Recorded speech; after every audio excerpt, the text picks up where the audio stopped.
articulada desde ningún, vamos a decir, ninguna asociación gremial, sindicato, partido político, etcétera, que probablemente se hayan sumado, pero la organización fue muy espontánea, muy creativa de los estamentos ciudadanos, ¿verdad? Aquella movilización de los 23 senadores que creo que le habían salvado el desafuero a Víctor Bogado Sí. que se convirtió luego en los 23 senarratas. Eso también tuvo un impacto nacional. Claro, que salieron por la costanera, me acuerdo que todavía no estaba habilitada. Por eso lo de senarratas, porque claro, huyeron, ¿verdad? Exacto. Cuando la costanera no estaba habilitada todavía. ¿Cuál fue ese caso en este momento? No me acuerdo. Y eso ya fue posterior. Posterior fue. Exacto. Fue posterior también con la misma iniciativa vía redes sociales, grupos que se iban creando espontáneamente, no era muy orgánico. Pero que tienen su resultado, es decir, a ver, una protesta, una movilización, así como el voto, son expresiones políticas de la gente, por diversos canales, pero son. Entonces ahí es donde tendríamos que tratar de conectar aquel entonces con nuestro presente y tratar de dilucidar cuáles son las diferencias, qué está pasando ahora, que aparentemente la gente no se manifiesta, no se articula, no se organiza, etcétera. Yo siempre tengo una pregunta. ¿Qué hace clic en la ciudadanía? Porque yo recuerdo la niñera de oro, los caseros de oro, que si uno hace incluso una, diríamos, ¿cuánto costaba, perdón, al Estado? Era muy poco en el presupuesto general de la nación. Pero indignó tanto que se le tenía que pagar a la niñera del senador, al casero del diputado Ibáñez, y eso también generó una indignación que la gente salió a la calle. El tema de los 23, yo recuerdo, tenemos, Jenny, una foto que estaba sobre una ruta nacional con la foto de los 23 senadores, y recuerdo que los restaurantes ponían los nombres, la lista, esa. Dice, sean bienvenidos peregrinos, el pueblo tiene memoria. Decía, este era, creo que hacia la ruta 1 creo que pusieron este cartel. Pero a mí, cuando miro los archivos, me impresiona porque los restaurantes pusieron los nombres. Recuerdo que un sastre famoso hizo un traje sin bolsillos para que no roben. O sea, el impacto fue tal que tuvieron que también retroceder en ese momento en el Parlamento, y creo que esa vez hubo mucha más gente, ¿verdad? Y se instaló también el escrache como método de protesta social. Yo me acuerdo que en ese entonces el escrache era así, cada restaurante, o sea, hubo una asociación de restaurantes que prohibía la entrada, etcétera. O sea, en realidad hubo toda una dinámica de descontento que se expresó, ¿verdad? O sea, la ciudadanía de alguna manera hizo escuchar su voz con lo que podía. Eso todavía no es tan orgánico, pero está también lo que dice Grisela, el tema de OMAPA, que se organizó, que se estructura y que continúa.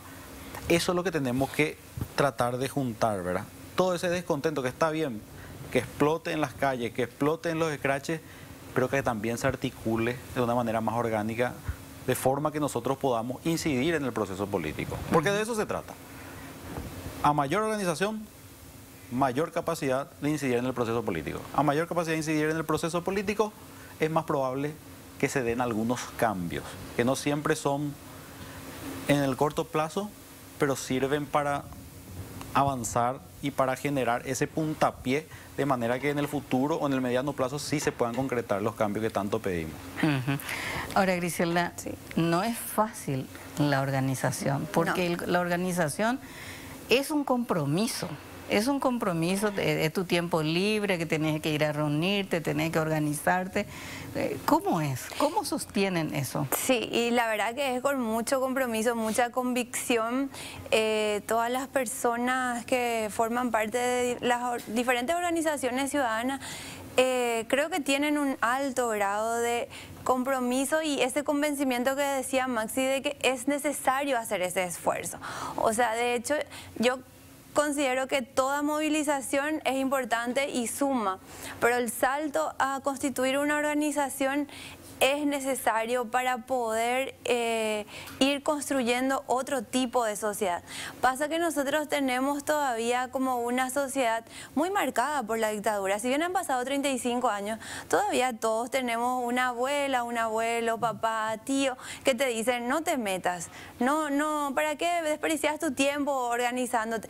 Y eso tenemos que ir rompiendo desde los espacios de organización, incluso desde los espacios gremiales, o sea, tenemos que ir haciendo como una narrativa que combata ese mensaje que es muy fuerte en nuestra sociedad. Si me preguntas por qué cuesta tanto, y cuesta tanto porque siempre tenemos en el oído, en la conciencia, en la memoria, alguna persona que nos dijo, porque nos quiere realmente, porque se preocupa por nosotros, nos dijo no te metas, es un esfuerzo que no vale la pena, esto es así, y va normalizando, ¿verdad?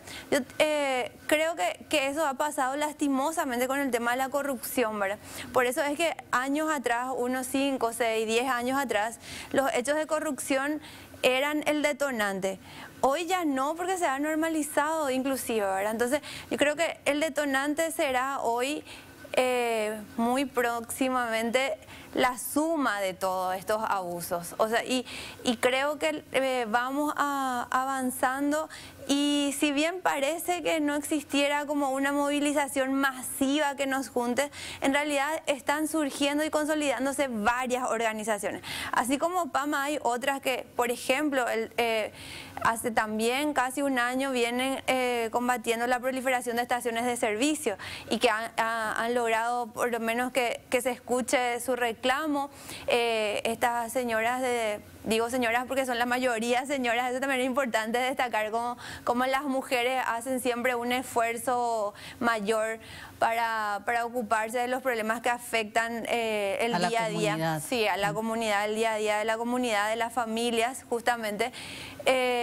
Y han tocado las puertas de todas las oficinas del Estado. Estas señoras que son de diferentes barrios de Asunción y de Central, se han ido a la Contraloría, a la Corte, a la Defensoría del Pueblo, o sea, y eso no es tan sencillo como vos decías. Entonces y de eso tenemos varios ejemplos. Tenemos a la comunidad de Paso Yobay, que defiende la no contaminación de su arroyo. Tenemos otra que era donde se iba a construir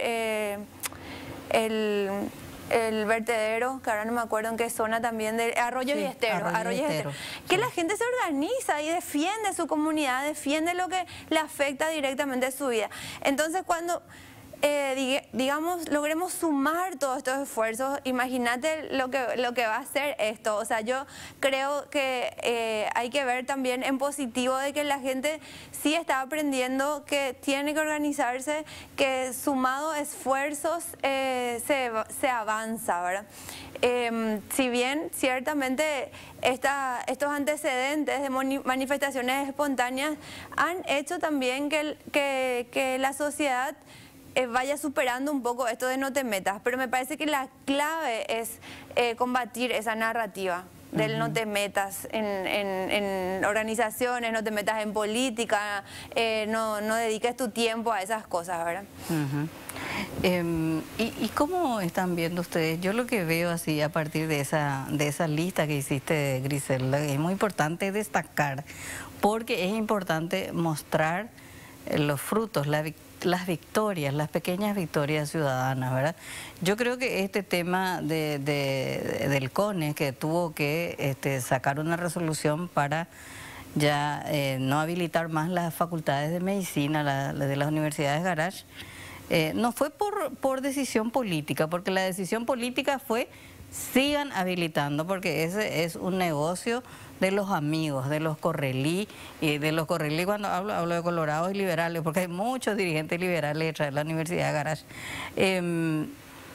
Y sin embargo, la Academia de Medicina, es decir, el gremio médico se levantó contra eso, hicieron sus reclamos, hicieron sus reuniones, bueno, hace una década que están trabajando en ese tema, y finalmente creo que esa posición ética finalmente dobló la mano de la política, ¿verdad?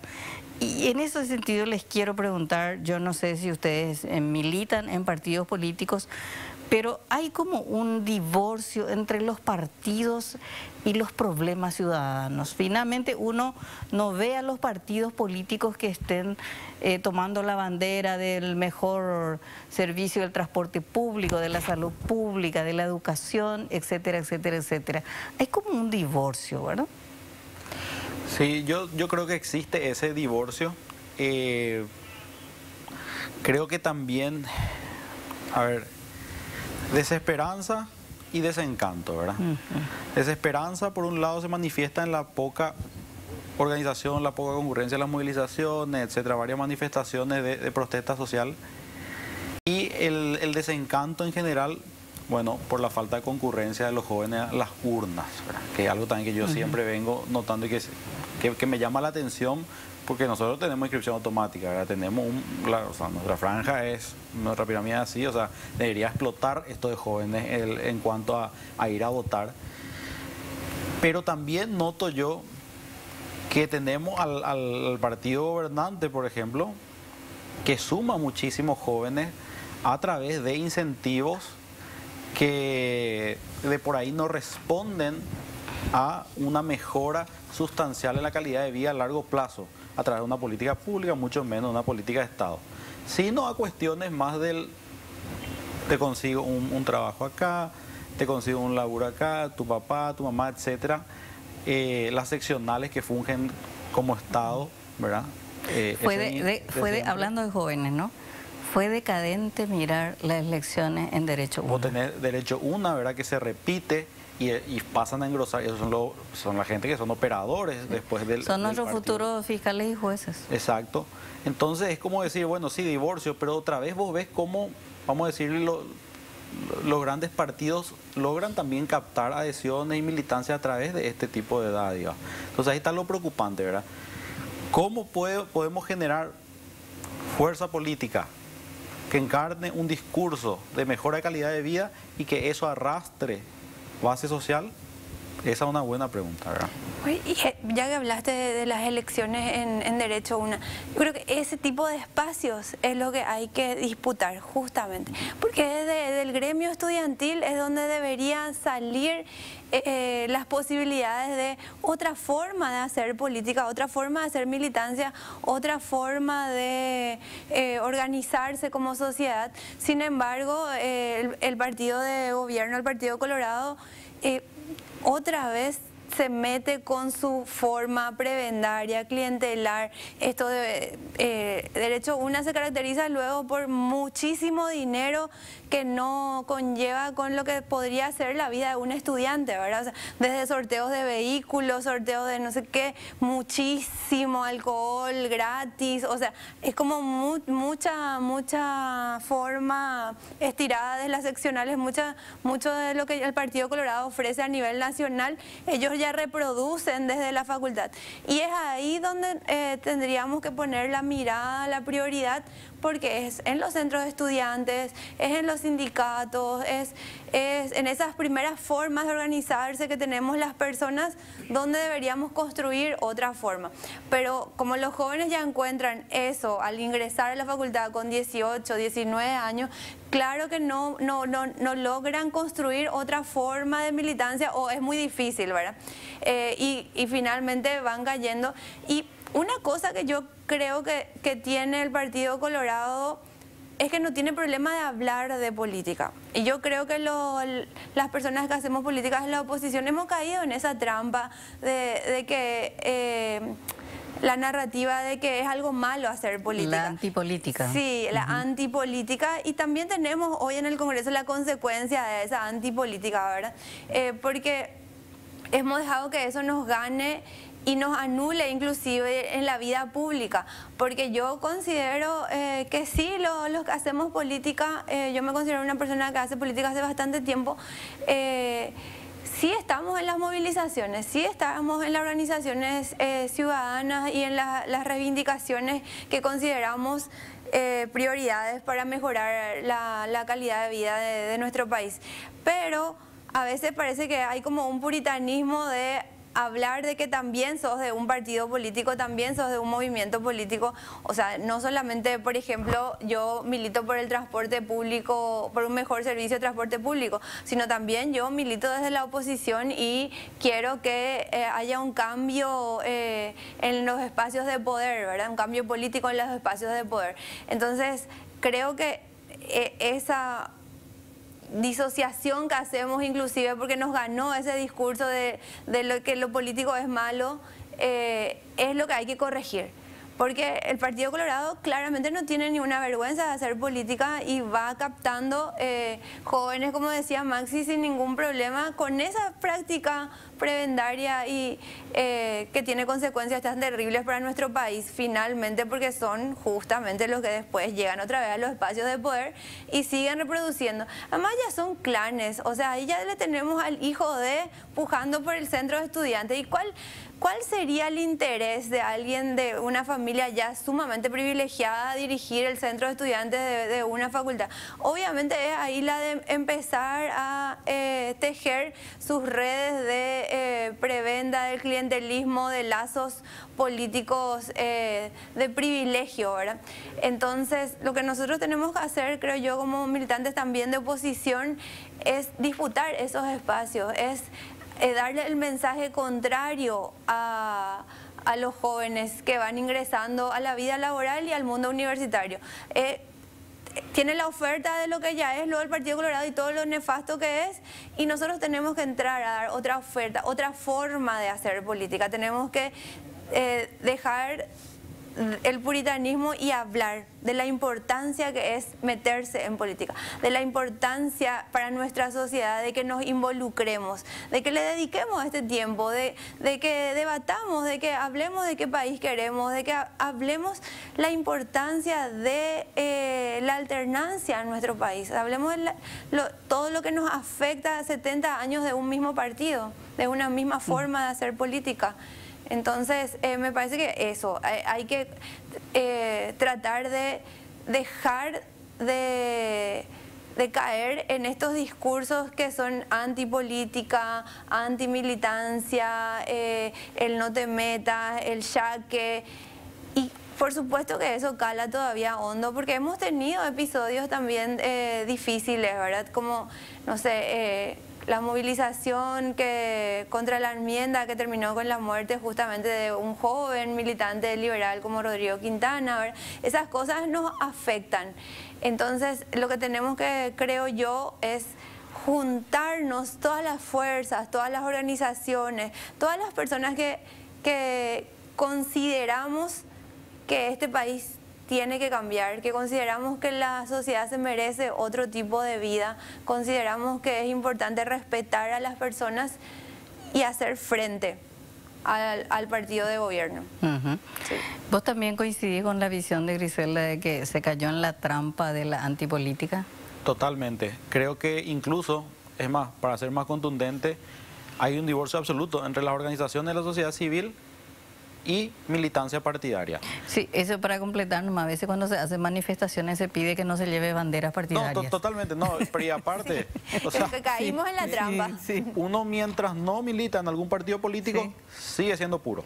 Claro. Vos llegás a candidatarte a un puesto o llegás a hacer militancia partidaria, a identificarte, ¿verdad? Como persona en tal o cual partido, sos el impuro. Vos ya algo querés. Algo que estás buscando. Quería luego había sido un cargo. Pero eso es lo que tenemos que incentivar. Que se politice la sociedad, que se quieran ocupar espacios de poder, porque si no les dejamos el arco libre a los mismos de siempre. Pero también, y hablo de la oposición, ¿verdad? Porque me considero un opositor en este mismo momento, la oposición tiene que renovar cuadros, tiene que renovar liderazgos, tiene que dar espacios a los jóvenes, pero no solamente dar espacios reales e incentivar el involucramiento en política. Pero quiero agregar también, Estela, que esto a largo plazo solamente se puede lograr una democracia estable y sólida con ciudadanos y ciudadanas comprometidos. Esto solamente tocando la malla curricular, que hoy en día escupe técnicos, necesitamos modificar para que construya ciudadanos y ciudadanas que el día de mañana van a ser conscientes que la democracia no es esperar todo de arriba, sino es exigir, es controlar, es pedir rendición de cuenta. No es estática, es dinámica. La democracia es eso. Es a lo mejor un poco incómoda porque sí, nosotros tenemos que involucrarnos en el proceso político. ¿Y qué es lo que es el proceso político? Y bueno, no es nada más que determinar las prioridades que necesita nuestro país y solucionar los problemas de la gente. Hablando de prioridades para el país, bueno, ahora tenemos que hacer un breve corte y a la vuelta cada uno me va a decir, vamos, una mirada de cómo estamos viviendo hoy y cuáles son esas prioridades y con la movilización ciudadana que se puede conseguir. A la vuelta de la pausa.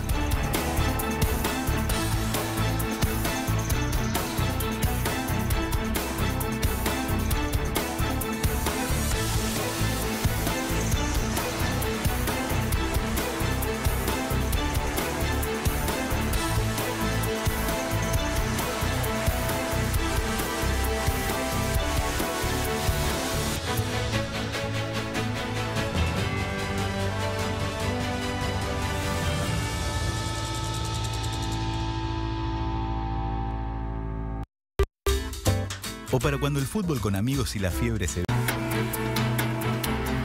Bien, volvemos aquí en contexto con nuestros invitados Griselda Giudice y Maxi Urbieta. Estamos hablando de las movilizaciones ciudadanas y cómo responden los gobiernos a las movilizaciones ciudadanas. Estamos viendo con los últimos ejemplos que cuando zapatea un gremio, un grupo de personas, finalmente a la larga, porque lo que hablan es de verdades, ¿verdad? Porque cuando el grupo de mujeres que mencionaba Griselda hablaban de la proliferación de las estaciones de servicio, había informes técnicos, ecológicos que decían basta de estaciones de servicio en la ciudad, es un peligro. Bueno, los gobiernos municipales seguían habilitando las estaciones de servicio, es un escándalo en Paraguay la cantidad de estaciones de servicio, así como las universidades, como las facultades de medicina, son un escándalo también. Bueno, finalmente esas manifestaciones, esas expresiones ciudadanas tienen eco en el poder. En ese sentido, Griselda, probablemente el servicio de transporte público sea lo más humillante que sufre el ciudadano, el trabajador día a día. Como que se va normalizando eso de que antes tenías que despertarte a las 6 de la mañana para llegar a las 8 a tu trabajo y hoy la gente se está levantando a las 4 de la mañana y ya no tiene vida para nada, no llega a las 9 de la noche a su casa cansado, no puede atender a los hijos, no puede tenerle paciencia a los hijos y otra vez trabajar en la cocina para cenar y después dormir. Levantarte otra vez a las 4 o 5 de la mañana para irte a trabajar. O sea, es indigno, es una vida insufrible. Sí, la verdad es que el robo de horas de vida. O sea, lo que nosotros y los pasajeros y pasajeras sufrimos todos los días es el robo de horas de vida. Porque te roba horas al esperar y después el tráfico colapsa otra vez. Después, obviamente, los fines de semana no hay, vos otra vez elegís quedarte nomás en tu casa. O sea, te reduce, además de robarte horas que vos perdés esperando y viajando en el bus, también reduce la vida de las familias. Claro, la calidad de vida. Sí, la calidad de vida, porque finalmente no podés, al volver a tu trabajo, no podés volver a salir para irte, no sé, a alguna actividad cultural, alguna actividad de ocio, pasearte los fines de semana. Porque no hay colectivo. No hay colectivo. O sea, por ejemplo, un domingo podríamos tranquilamente los asuncenos irnos de paseo a Areguá, una ciudad tan linda y preparada para un paseo dominical, y sin embargo no lo hacemos porque es un sufrimiento esperar el colectivo los fines de semana, y eso repercute en toda la calidad de vida e inclusive en la economía, ¿verdad? Porque al no salir de paseo, el heladero de Areguaya vende menos, la despensa no vende tanta agua, los restaurantes, los bares donde se podría comer en familia venden menos. O sea, hay como toda una cadena que se ve perjudicada y que en los otros países vecinos nomás ya entendieron. Por eso, por ejemplo, hay en ciudades de Brasil donde el pasaje ya es gratuito y es un costo, digamos, que se asume desde la municipalidad, porque garantizar el derecho a la movilidad finalmente beneficia al todo el desarrollo de esa ciudad. Hay ciudades donde es gratuito los fines de semana, los domingos, para que la gente justamente salga a descansar, a tener su vida también con paseos, con cualquier actividad cultural, ocio, lo que sea, ¿verdad? Hay otras ciudades como que, por ejemplo, tienen garantizado el pasaje gratuito para las personas adultas mayores, que nosotros, por ejemplo, tenemos esas leyes también, solo que no se cumplen. Yo creo que el sector empresarial de transporte es el más privilegiado en nuestro país, es el que se le da dinero, que le damos los pasajeros y pasajeras de nuestro bolsillo, que el Estado le da y que no recibe ni una exigencia, no recibe ni una contrapartida a la sociedad al pagar ese servicio. O sea, es realmente un robo, porque nosotros le pagamos de nuestro bolsillo, le paga el Estado. O sea, al pagar el Estado estamos hablando de que todos los ciudadanos de este país le pagamos. Y no hay una contrapartida, no se controlan los servicios. Ahí en las imágenes podemos ver lo que son los buses. Esos buses son de los años 80, 90. O sea, hace rato tendrían que salir de circulación. Pone en peligro la vida además. Además de que es inhumano, es inseguro. Pero no vemos que al gobierno le esté preocupando ni tomando ninguna medida, porque finalmente acá hay una complicidad. Para el empresario, tenga o no pasajeros, aumente o no la cantidad de pasajeros, tiene el subsidio garantizado. Entonces es un negocio de ganar para ellos. Y claramente siempre va a haber personas que vamos a tener que depender del transporte, que aguantamos estas formas de viajar porque no tenemos posibilidad de tener un móvil propio. Y finalmente a toda la sociedad le afecta, porque al incentivar el uso del vehículo personal, lo que hacemos es afectar el tráfico. En vez de que 50 personas nos movamos en los buses, cada 50 personas vienen cada una en un vehículo. Entonces eso colapsa las horas picos en nuestra ciudad, ¿verdad? Entonces yo realmente creo que uno de los temas que va a ser el detonante en el área metropolitana es el transporte, porque es insostenible la manera como cae día a día el servicio. Es insostenible, no hay forma de que las personas, porque finalmente ya esto hace que la vida sea insostenible. Entonces yo creo que uno de los detonantes va a ser el transporte público, sin lugar a dudas. Bien, Griselda trabaja directamente con la organización OPAMA, o sea que el transporte público es su foco de trabajo en este momento. Maxi, ¿en qué estás trabajando en este momento, o te alejaste totalmente me alejé de las candidaturas. De las candidaturas. Sí, trabajo más en lo que es sector privado, pero siempre en política. En estos momentos yo sigo en el equipo político de Sole Núñez, ¿verdad? Trabajando y tratando de articular, o sea, poniendo mi granito de arena en tratar de articular lo que sería la oposición, porque personalmente veo un copamiento institucional total, concentración del poder político con el poder económico en manos de un grupo de personas bajo la dirección de Horacio Cartes. Contexto, ¿verdad?, de lo que está pasando en nuestro país. La concentración del poder político y económico, el ABC de la ciencia política, corroe las instituciones y usualmente tienden a una deriva autoritaria a los gobiernos que están sometidos a esa presión, que es lo que está ocurriendo hoy en nuestro país. Yo le quiero decir muy bien a la ciudadanía, Estela, que allí donde viva o exista un intocable, ahí murió la República. Yo no estoy hablando de varios, uno solo. Y es lo que estamos viviendo ahora en nuestro país. Esto es grave, es realmente gravísimo, es una vergüenza que nuestra dinámica de la vida institucional de la República sea cartecéntrica, todo gira en torno a una persona. Nuestra política exterior es un blef. Nuestra política exterior gira en torno a lo que le puedan hacer o no al señor. Pero es realmente cachafá hasta si uno se pone a pensar. Entonces, ante un copamiento en el plano institucional, la construcción de un contrapeso social es un imperativo ético.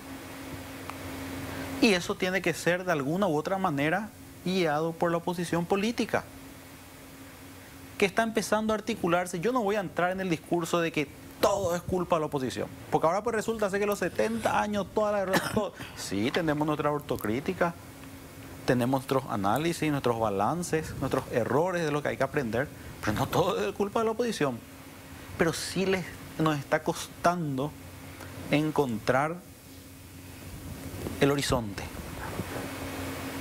Cuando se pierde el horizonte, no hay perspectiva, no hay futuro, y es ahí donde resalta el silencio, ¿sí?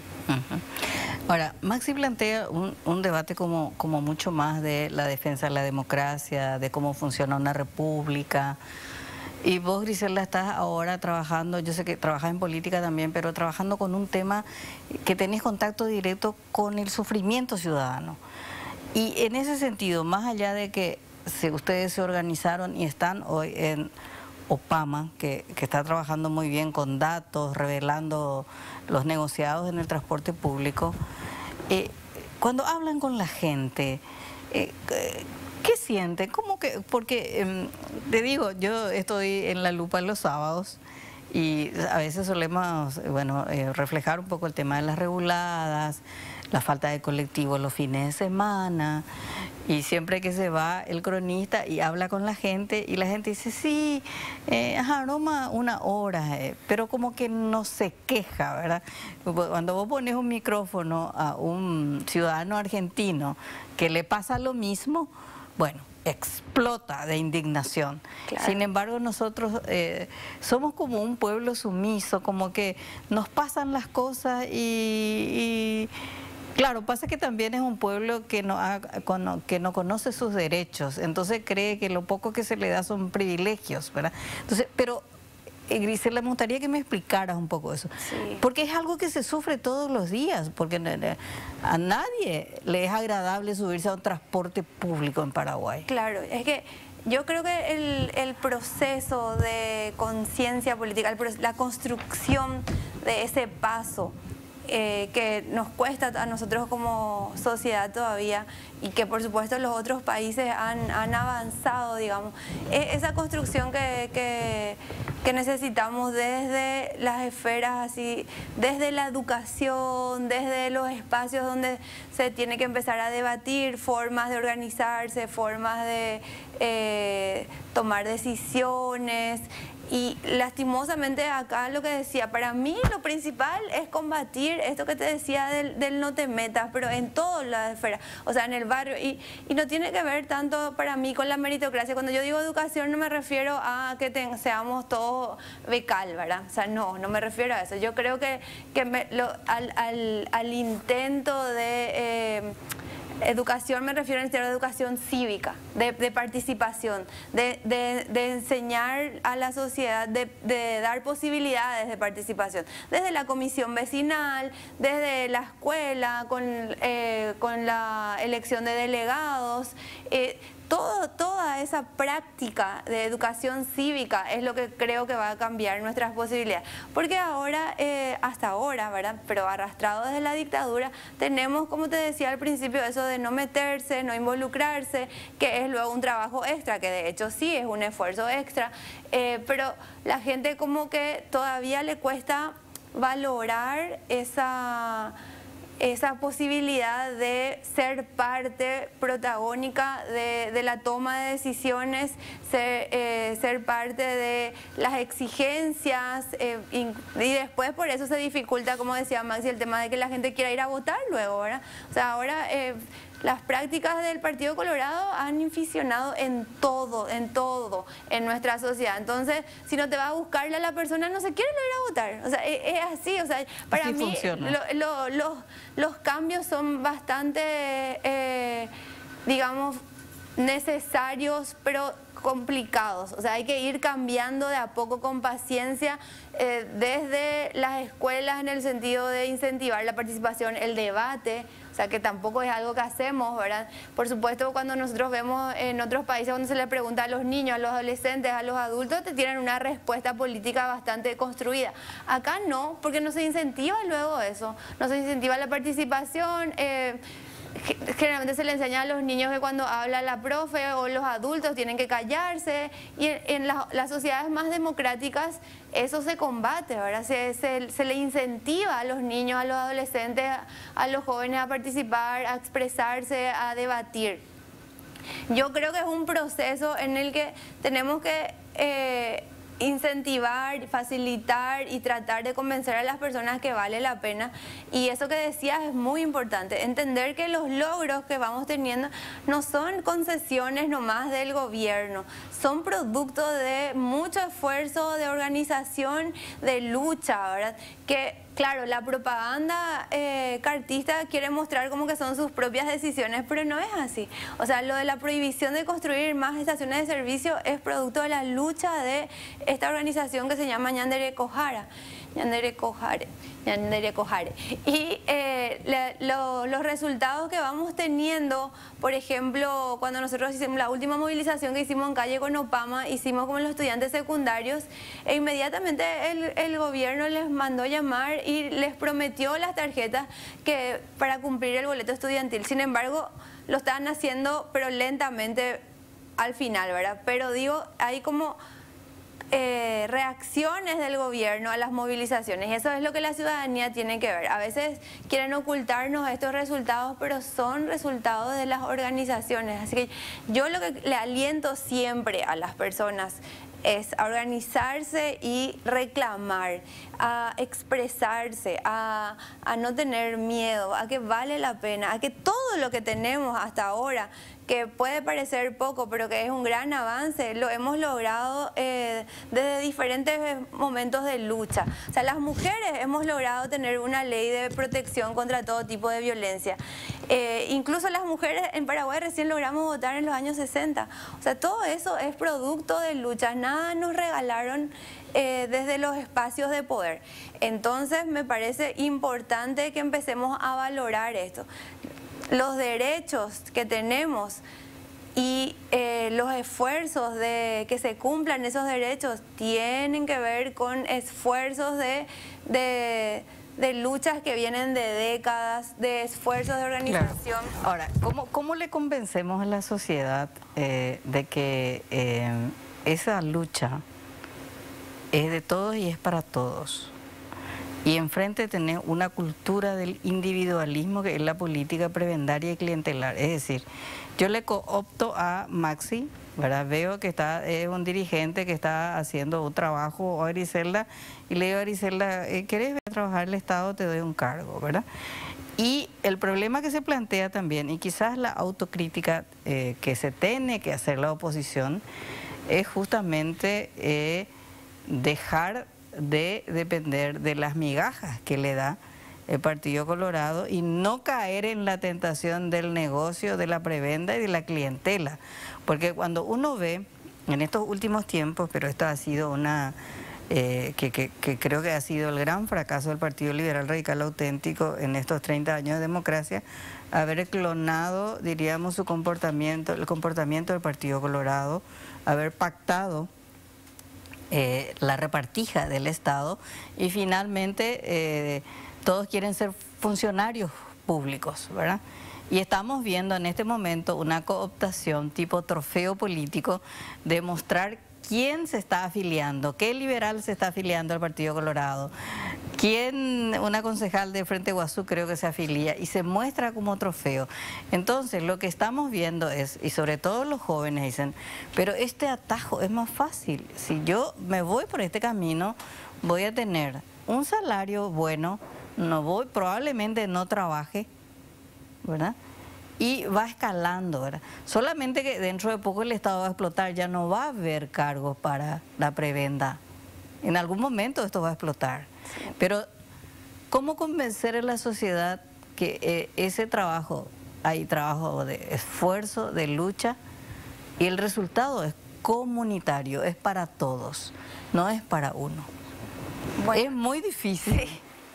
Sí, es muy difícil. A Yo, ver, hablando sí. de la Maxi, política... vamos a escucharle a Maxi, a ver sí. qué visión tiene sobre eso. Sí, en realidad la lógica del individualismo, o sea, no solamente en Paraguay, estamos inmersos, ¿verdad? Entonces, la pérdida de lo colectivo, del sentir de que formamos parte y todos construimos una misma nación, ¿verdad? Un mismo Estado. Eso está prácticamente perdido porque hay una cultura del individualismo que es sumamente fuerte, ¿verdad? Ahora, a nivel político... Pero, perdón, Sí. pero hay sociedades muy individualistas o capitalistas que la tienen muy clara con los servicios públicos. O sea, le llegan a cortar el subte y sale la sociedad a reclamar, más allá que sea ultracapitalista esa sociedad. Totalmente, pero el problema es que nosotros estamos hace 70, o sea, más allá de 70 años el gobierno colorado en el poder. La desesperanza está instalada y vamos a decirle que la oposición no tuvo la audacia necesaria para construir oferta electoral que realmente responda al interés de cambio que tiene una parte de la sociedad, ¿sí? Porque a la gente quiere cambio, incluso cambios radicales, ¿sí? Según las mediciones. Ahora, como oposición, ¿qué hacemos para que el electorado nos vea como esa opción de cambio y poder tomar el poder de manera a poder generar esos cambios, poder dar esa patada inicial de los cambios? Porque así como están las cosas no se va a dar, ¿sí? ¿Qué hacemos desde lo social? Articulación, pedagogía, tratar de educar en civismo, que es lo que necesitamos. Militar, no militar solamente en partido político ni movimiento político, cualquier gremio, un espacio de militancia. Ahí hay que sentarse, hay que hablar de lo que está pasando en el país, hay que levantar la voz y contar y denunciar este nivel de copamiento que tenemos. En los centros de estudiantes, disputar espacios, en todos los movimientos sociales en general. Pero si queremos, yo soy partidario de que hay que capturar el poder nacional. Pero para eso tienen que convencer. Totalmente. Y ahí es donde nos falta audacia. Yo creo que no hemos logrado convencer porque realmente se ha caído mucho también en las prácticas. O sea, yo creo que la autocrítica es importante. Y para mí, ahí no coincido con Maxi, no es generacional. No, para mí no se soluciona con solo jóvenes, porque de hecho vemos cómo se suman al Partido Colorado muchos jóvenes. Pero sí es con una autocrítica y creo que hemos caído en esto de que como queremos, y ahí coincido, tomar el poder, porque me parece que lo importante y que tenemos que dejar de engañarnos es que fuera del poder no logramos avanzar en todo lo que necesitamos y coincidimos con Maxi, la educación cívica, alentar la militancia, la organización, todo eso necesitamos, pero necesitamos el poder también para acompañar el cambio social. Ahora, ¿cómo nosotros... Esa audacia que dice que nos falta, en realidad para mí es una autocrítica de no aceptar nomás cualquier cosa como oposición, porque es oposición, porque nos va a ayudar a sumar unos cuantos votos en contra del Partido Colorado. Creo que la audacia es, en realidad, lo que necesitamos es personas comprometidas, personas que no hayan caído en las mismas prácticas que de la del Partido Colorado. O sea, personas que no se vendan porque le ofrecen aumento salarial o porque le ofrecen un resultado económico más fácil. Eso es lo que necesitamos realmente. Personas que no se maravillen por una vida de privilegios. Personas que sepan que la política y llegar a los cargos no significa que te vas a volver millonario. O sea, si tu aspiración es nomás ser millonario, y sí, andate nomás al Partido Colorado, que ahí vas a conseguir.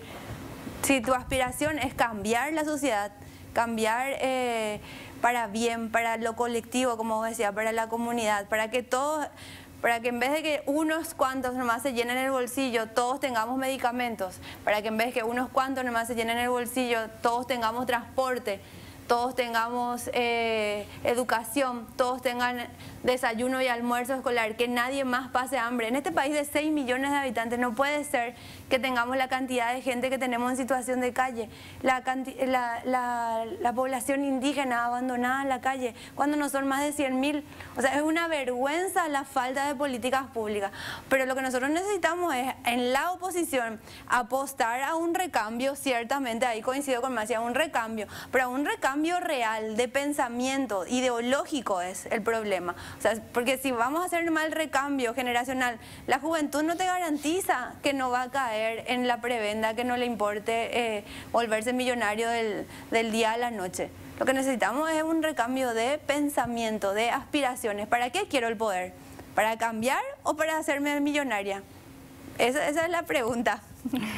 Bien, llegamos al final de esta parte de este bloque que tuvimos con Griselda Giudice y con Maxi Urbieta. Les agradezco muchísimo su participación. Gracias por el espacio. Muchísimas gracias, Estela. Y a la gente a organizarse. Así es, bien. No se vayan porque en este segundo bloque vamos a tener un mano a mano con la senadora Blanca Ovelar. Vamos a hablar de las universidades Garage y esta última decisión de inhabilitar las facultades de medicina hasta arreglar más o menos. Vamos a hablar de todo eso con la senadora Blanca Ovelar a la vuelta de la pausa.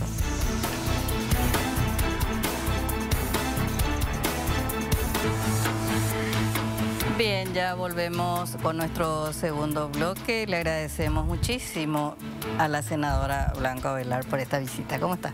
Bien, gracias, Estela. Buenas noches para vos. Buenas noches a la amable audiencia del programa. Recuerdo que en noviembre del año pasado, un grupo de senadores, entre ellos encabezabas, senadora, un proyecto de ley que planteaba inhabilitar temporalmente las carreras de medicina. Ya se hablaba de amenaza sanitaria, de un poco todo el debate que ya escuchamos, y recuerdo que decíamos, ¿será? Toda la comunidad científica, la Academia de los Médicos planteaban eso. Ustedes se hicieron eco en el Senado de esa situación, pero finalmente el cartismo y sus aliados lograron sepultar la ley y archivar la ley. Así fue.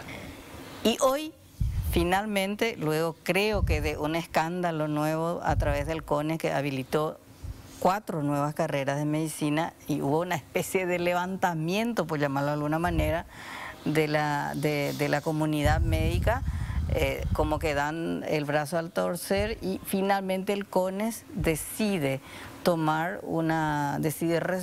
resuelve no aprobar por ahora nuevas carreras de medicina. ¿Qué pasó? Que finalmente el gobierno escuchó reclamos que suenan hace 10 años. Así mismo, hace muchísimo tiempo, Estela.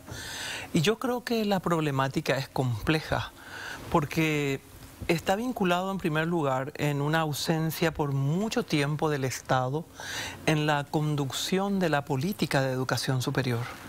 Cuando yo estaba en el ministerio, a mí me reclamaba la gente ya. Se aprobó tal facultad, tal universidad pública, porque empezaron ya en ese tiempo a aprobarse así cada año 1 o 2 universidades privadas, y algunos reclamos yo ya empecé a recibir así muy fuerte. Recuerdo que un escándalo fue que una de esas universidades habilitadas ofrecía carrera de grado en educación en 28 sábados. Nosotros hicimos el cálculo y eran en 28 sábados. Y nos escandalizamos, y recuerdo que una de ellas también ofrecía una carrera que se llamaba Ciencias de la Educación Computarizadas. La verdad, vergüenza ajena, ¿verdad? Vergüenza ajena, porque hasta los nombres de algunas universidades revelan el escaso manejo de la nomenclatura científica, incluso de los estándares establecidos por la UNESCO para denominar las áreas del conocimiento y reorganizar las ciencias y las nuevas ciencias, porque hay obviamente en este tiempo una explosión exponencial de nuevos conocimientos y nuevas ciencias y una reorganización de los saberes. Ya en la Conferencia Mundial de Educación Superior, 2 años antes de terminar el siglo XX, 98 en París, se hace un gran llamado a las universidades y las universidades paraguayas nunca se hicieron eco. Y en el preámbulo de la declaración del Congreso Mundial de Educación Superior decía una frase que a mí me impactaba mucho y yo usaba eso en mis conferencias y no había una reacción. Y dice lo siguiente: la universidad debe encarar la mayor transformación de su historia después de 7 siglos. La mayor transformación de su historia. Y acá en nuestro país no nos hacíamos eco de eso. Y yo decía, bueno, ¿cuál es el problema? El problema es que el órgano de gobierno de la educación superior eran los mismos dueños de las universidades, los mismos rectores.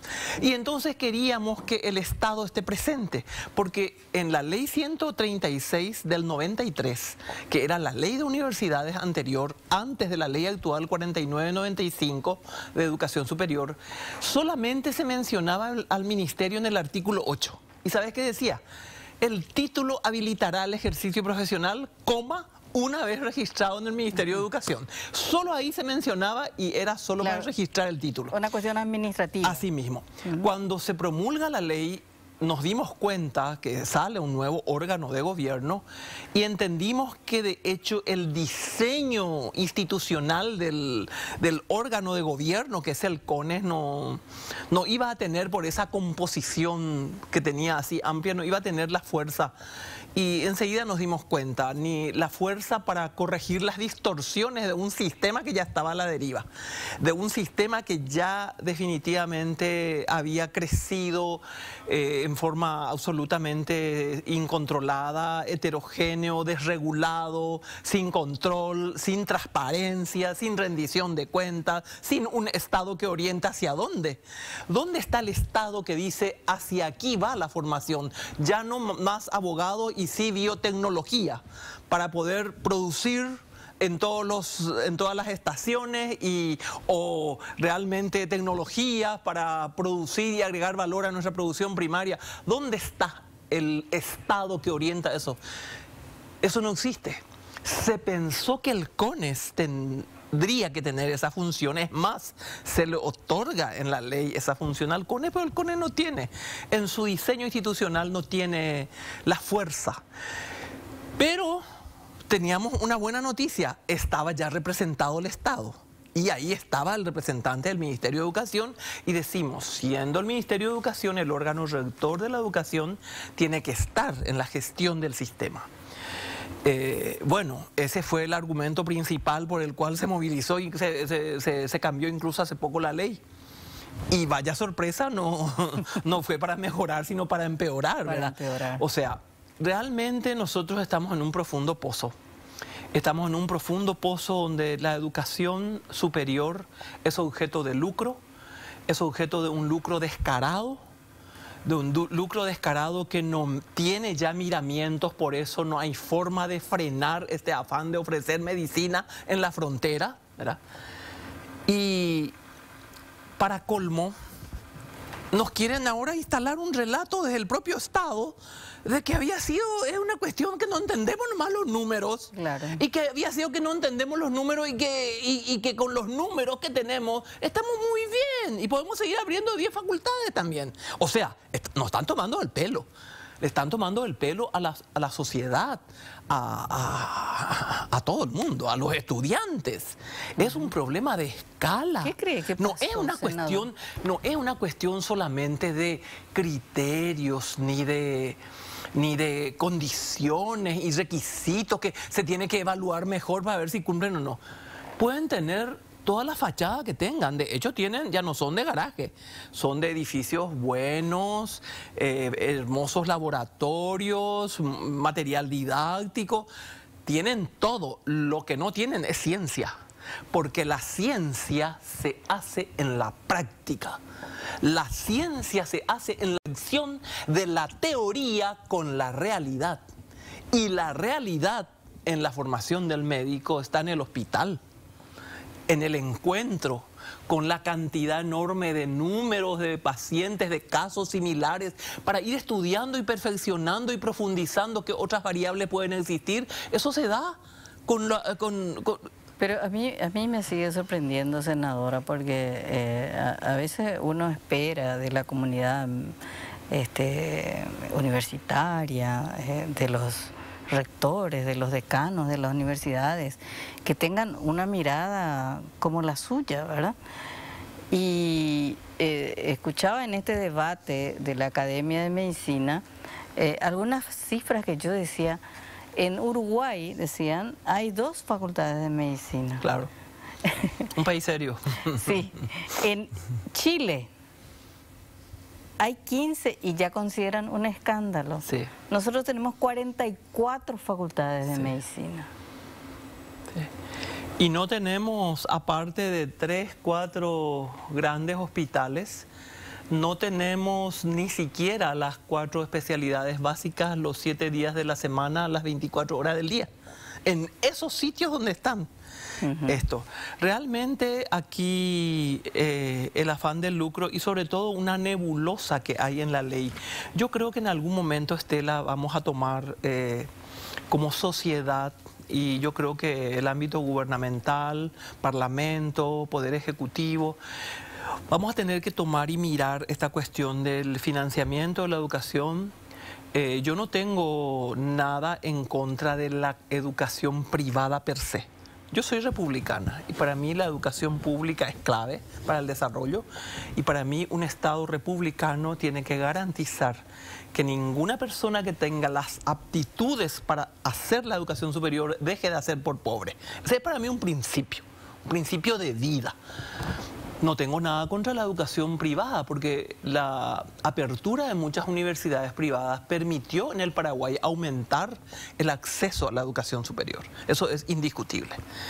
Nosotros, a pesar de eso, seguimos estando entre los 6 países que tienen menos tasa en la educación superior. Estamos cerca del 20 probablemente, del 20% de la población de 19 a 25 años que estaría en la educación superior, pero como no tenemos estadísticas continuas, porque tenemos un Estado débil y el órgano de gobierno de la educación superior no tiene la fuerza para exigir un sistema de estadísticas continuas, las universidades no pasan quiénes son sus alumnos, dónde están, qué edades tienen, en qué curso están, ¿verdad? Como se tiene en el sistema, el sistema educativo formal hasta el 6º curso, hasta el 3º de la media.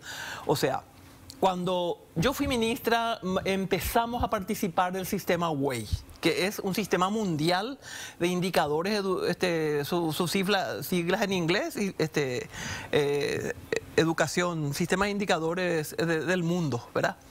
Y participamos y nos vamos a las reuniones y les decimos a la UNESCO: no tenemos cifras de educación superior porque nos niegan. Somos el Ministerio de Educación, pero las universidades nos niegan y no nos daban las cifras. Entonces Paraguay figuraba en educación inicial, básica, media, y en educación superior tenía rayitas en el sistema universal de educación superior, porque no tenemos estadística continua. Ese ya es un síntoma del manejo interesado que hay en el tema, porque si es un bien público en el que acceden las personas, que es un derecho, donde hay una contribución del sector privado con abrir opciones, ¿por qué niegan los datos? Niegan los datos porque hay una cantidad de cosas turbias detrás de todo esto, ¿verdad? Existen los alumnos express, existen los doctorados express. A mí, gente que está dentro del sistema se fue a contarme y me pidió y me hizo jurar que no voy a denunciarle porque tenía miedo por su vida. Y se fue a contarme cómo funcionan los doctorados express. Doctores que jamás pisaron la universidad, que sus nombres y sus notas se manejan sigilosamente en el maletín de una sola persona en esa universidad, pero que pagan muchísimo dinero en dólares y se reciben de doctores. Eso existe. Existen cosas turbias, digo, y esa es una de ellas. Existen también todo eso que denunció el doctor Mengo Boucia. Y decía Estela al iniciar nuestra charla, hasta que se genera esta crisis, este escándalo, yo creo que llegó a un nivel insostenible de descaro en el que nos quieren convencer de que eso es lo correcto, y ahí hubo una reacción de la academia, porque yo esa reacción de la academia celebré mucho, porque hace 10 años vengo diciendo eso y venimos diciendo con un grupo de compañeras, compañeros del Senado que nos hemos movilizado con este tema y nos hemos preocupado y hemos buscado los caminos para intentar algo y no encontramos respuesta. Claro, cuando la senadora dice de cosas turbias, el doctor Alfredo Boucia le puso nombre y apellido. Nombre y apellido. Le puso que es detrás de las facultades de medicina hay narcotráfico, sí, hay lavado de dinero. Sí. Y por eso es eso también de por qué no quieren compartir las cifras, porque así ¿cuántos alumnos Mau habrá ahí para justificar el costo de las universidades para lavar dinero? Así mismo, hay muchísimas cosas, y en medicina hay una cantidad exorbitante de alumnos que es insostenible, y hay un informe que ya había hecho el ministro en el gobierno anterior, el ministro entonces, Mazzoleni, y describe la situación, ¿verdad? Informe que quiso ser desmentido y que quiso ser minimizado y con un artilugio numérico quisieron convencernos de que eso no es así. Y ustedes escucharon a un médico decir hace poco, vi en el hospital regional de Caaguazú a los cientos de estudiantes de medicina pasearse con su guardapolvo blanco por los pasillos del hospital. En una guardia, en 2 guardias, ni siquiera pueden tocar a un paciente si están saturados. Y por otra parte, cuando nosotros empezamos este tema y nos fuimos a Pedro Juan Caballero, porque allá hubo un problema de muertes de niños, así una muerte así medio muy sospechosa de como 9 casos seguidos, y se alertó la comunidad y nos fuimos con la senadora Esperanza Martínez. Éramos parte de la Comisión de Educación y charlamos, revisamos, visitamos.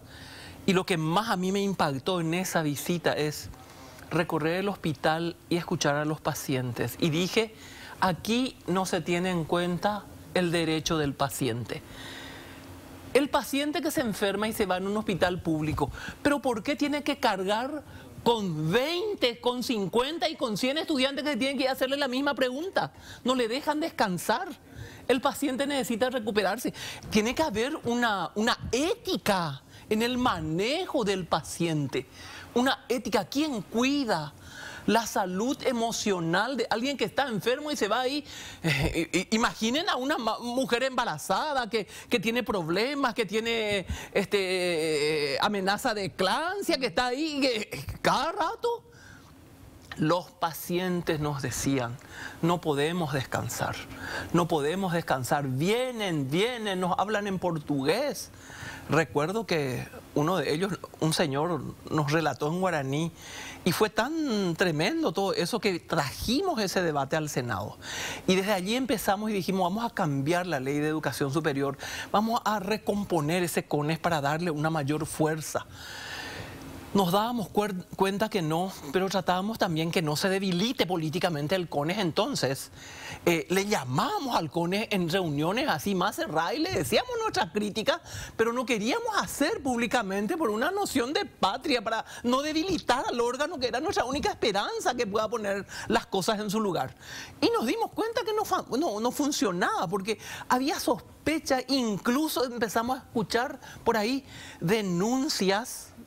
Tímidamente empiezan a surgir denuncias de que se cobraba, de que había un canon que se pagaba para poder habilitar. Después pasa un escándalo con una universidad privada, y en ese entonces recuerdo que pasó lo siguiente, Estela. No le voy a poner ni sexo ni nombre para no tocar el nombre de las personas, pero este es un hecho real. El rector o la rectora de una universidad privada, que en ese momento era el presidente o presidenta del CONES, le dice a los alumnos de la universidad que está clausurada por el CONES, le dice, vénganse en mi universidad que yo les voy a habilitar. Claro. Entonces nosotros nos pusimos y dijimos, ¿pero cómo esto se maneja?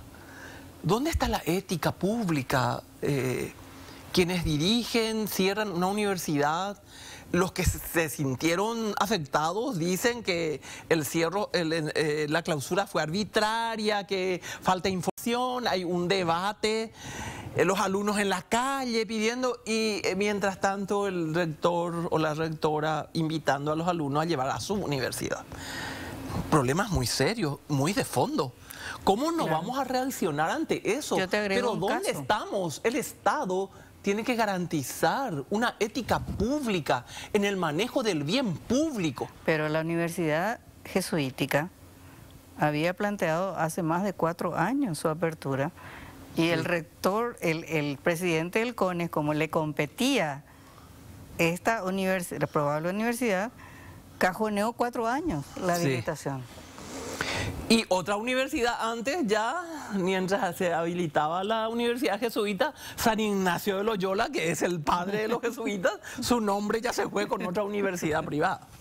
En fin, bueno, aquí es un mundo en el que, a ver, para poner los problemas sobre la mesa, en primer lugar, hay que revisar la cuestión del lucro. Aquí hay un lucro inmoral en una oferta de educación superior donde no interesa el resultado. Lo que interesa es ganar. Y probablemente eso también tiene algún interesado, algún nicho donde hay interesados que no les interesa tampoco estudiar mucho, pero quieren el título. Entonces, eso es por una parte. Si la universidad va a generar ese nivel de lucro, tiene que tributar. Tiene que ser como cualquier otra empresa que empiece a tributar con la renta, ¿verdad? Porque entonces, como sociedad, transparentemos y digamos, la educación es objeto de lucro, es como cualquier otra actividad lucrativa y vamos a tributar. Pero no nos engañemos más con las fundaciones, porque eso es inmoral. Hay países donde ya pusieron sobre la mesa. En la Organización Mundial del Comercio se discutió el tema de la educación y por un voto se ganó que siga siendo un bien público. Como bien público puede generar beneficios. La educación privada, de hecho, genera beneficios.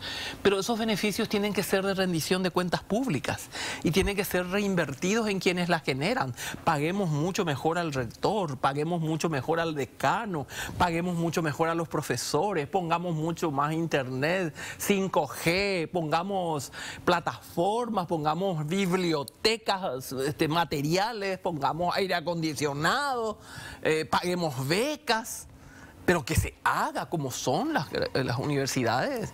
Como son eso nosotros no tenemos, claro. Es todo en un ámbito gris así de la ley, ahí crece este negocio.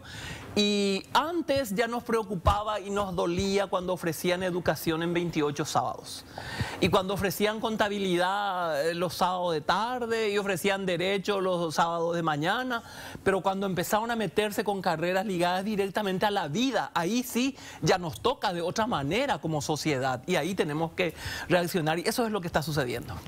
Senadora, muchísimas gracias por esta visita y por esta charla. Muchas gracias a usted y ojalá encontremos la luz y avancemos. Yo creo que estamos mejor que la semana pasada, como me decía el doctor Cubilla, que es una personalidad.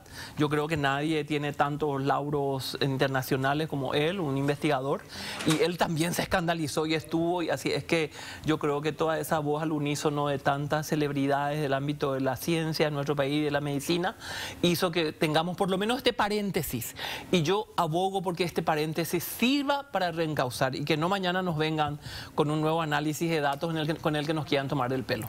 Gracias, Estela. Muchísimas gracias. Bueno, llegamos al final del programa de hoy. Nos volvemos a reencontrar el próximo martes.